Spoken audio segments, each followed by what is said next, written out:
ब्राह्मण जिसका अन्न खा करके वेदों का अभ्यास करता है, उसके पितर लोग स्वर्ग में खूब आनंद भोगते हैं। यदि कोई वेदज्ञ ब्राह्मण मिल जाए तो कभी उसको बिना भोजन कराए जाने मत दीजिए घर से। जिसका अन्न खा करके वेदज्ञ ब्राह्मण वेदों का अभ्यास करता है, उसके पितर लोग खूब स्वर्ग में आनंद लूटते हैं।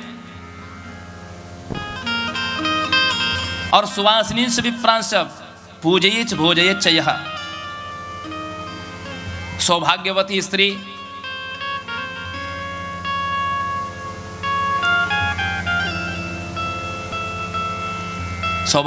स्त्री का लक्षण हमने वर्णन किया है।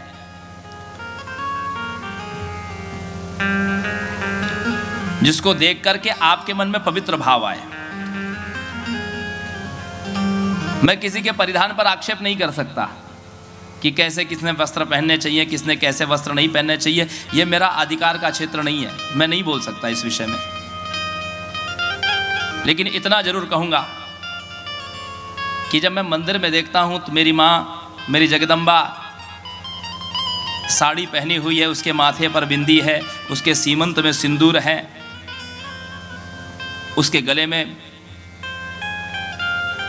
सौभाग्य सूत्र है, उसके पैरों में नूपुर पायल महावर है, और वैसा ही स्वरूप मैं किसी स्त्री का देखता हूं तो अपने आप ही उसको प्रणाम करने की भावना जागती है। ऐसी सौभाग्यवती स्त्री।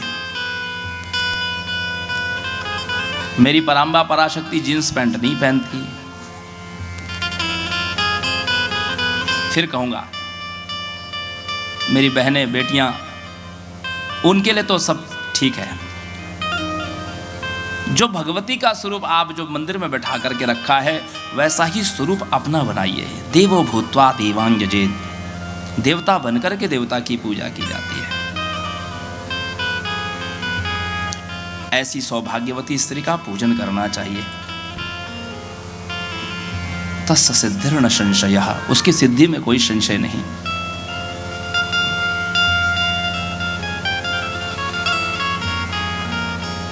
एवं यः कुरुते भक्त्या नवरात्र व्रतं पर नरः नारी वा सदवा भक्त्या विधवा वा पतिव्रता। दशमी के दिन पालना कार्य करना चाहिए। नवरात्रि का व्रत बहुत लोग अष्टमी के दिन, बहुत लोग नवमी के दिन ही पालना कार्य कर लेते हैं, क्योंकि बहुत सारे लोगों ने यह समझ रखा है कि जिस दिन हम लोग भंडारा करते हैं, जिस दिन हम लोग कुमारिका पूजन करते हैं, जिस दिन ब्राह्मण भोज कराते हैं, उसी दिन हमको उसी प्रसाद से पालना कार्य कर लेना है। यह गलत है। आप चाहे अष्टमी को कुमारिका पूजन करिए, भंडारा करिए, चाहे नवमी को करिए, लेकिन पालना कार्य दशमी के दिन ही करना चाहिए। बोले इस नवरात्रि व्रत को करने वाली नारी वा सधवा भक्त्या विधवा वा पतिव्रता, चाहे वो कुमारी हो, चाहे वो सधवा हो, विवाहिता हो, चाहे वो विधवा स्त्री हो, कोई भी इस नवरात्रि व्रत को करता है, यह लोके सुखम भोगान प्राप्नोति मनेप्सितान देहांते परमं स्थानं प्राप्नोति व्रत तत्परः। वह इस लोक में सुख भोग करके अंत में देवी के धाम को चला जाता है, जो नवरात्रि व्रत को करने वाला है।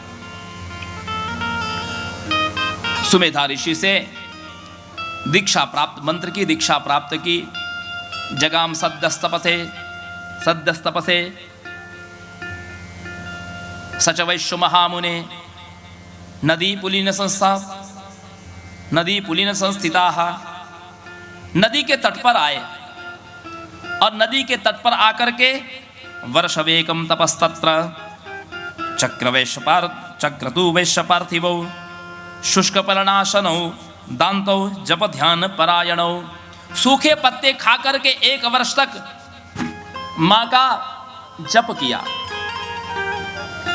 पूर्णे वर्षद्वये जाते कदाचित् दर्शनं च तौ प्रापतुः स्वप्नमध्ये तु भगवत्या मनोहराम्।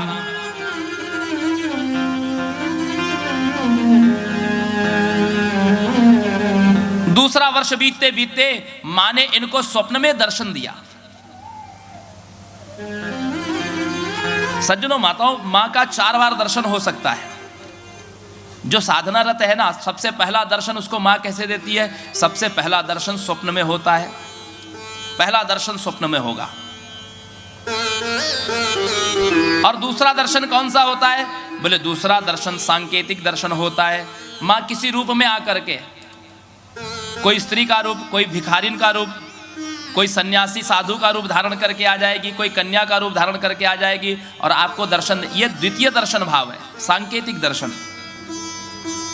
और तीसरा दर्शन ये कलयुग में बहुत दुर्लभ है, कलयुग में बहुत किसी किसी को प्राप्त होता है, जैसे रामकृष्ण परमहंस को। कोई करोड़ों करोड़ों में कोई विरला भक्त होगा जिसको माँ का ये तीसरा दर्शन होता है कलयुग में। कैसा? जिस रूप की आप आराधना करते हैं उसी रूप का माँ आपको दर्शन देती है। काली घाट में जो कालिका का मंदिर है जिसकी उपासना रामकृष्ण परमहंस जी करते हैं, वही रूप का दर्शन माँ हमेशा परमहंस जी को देती है, उसी रूप का। ये तीसरा दर्शन कलयुग में दुर्लभ। और चौथा जो दर्शन है वो कलयुग में किसी को भी संभव नहीं है, चाहे कितना भी विरला भक्त हो, कलयुग में वो दर्शन संभव ही नहीं है। कौन सा? जो माँ का वास्तविक रूप है। कैसा रूप?